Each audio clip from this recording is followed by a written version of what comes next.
গ্যাসের মধ্যে কড়াই বসিয়ে দিয়েছি,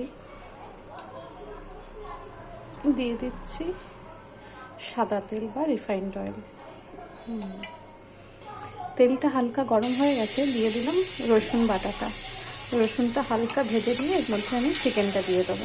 চিকেনটা দিয়ে এবার এর মধ্যে আমি অল্প পরিমাণ নুন আর লঙ্কা দিয়ে, মানে লঙ্কার গুঁড়ো দিয়ে চিকেনটা একটু ভাজা ভাজা করে নেবো। চিকেনটা খুব ভালো করে ভাজা হয়ে গেছে, এটা এবার আমি তুলে নিচ্ছি। এখানে আমি ডিমটাও ভেজে নিয়েছি। কড়াটা আবার পরিষ্কার করে গ্যাসের মধ্যে বসিয়ে দিয়েছি, দিয়ে দেবো সাদা তেল। কড়াটা গরম হয়ে গেছে, দিয়ে দিচ্ছি কুচিয়ে রাখা গাজরগুলো।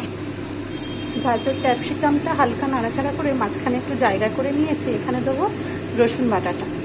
রসুন কোচানো দিলে ভালো হতো, কিন্তু কী করবো, আমার কাছে বাটা ছিল তাই দিয়ে দিলাম।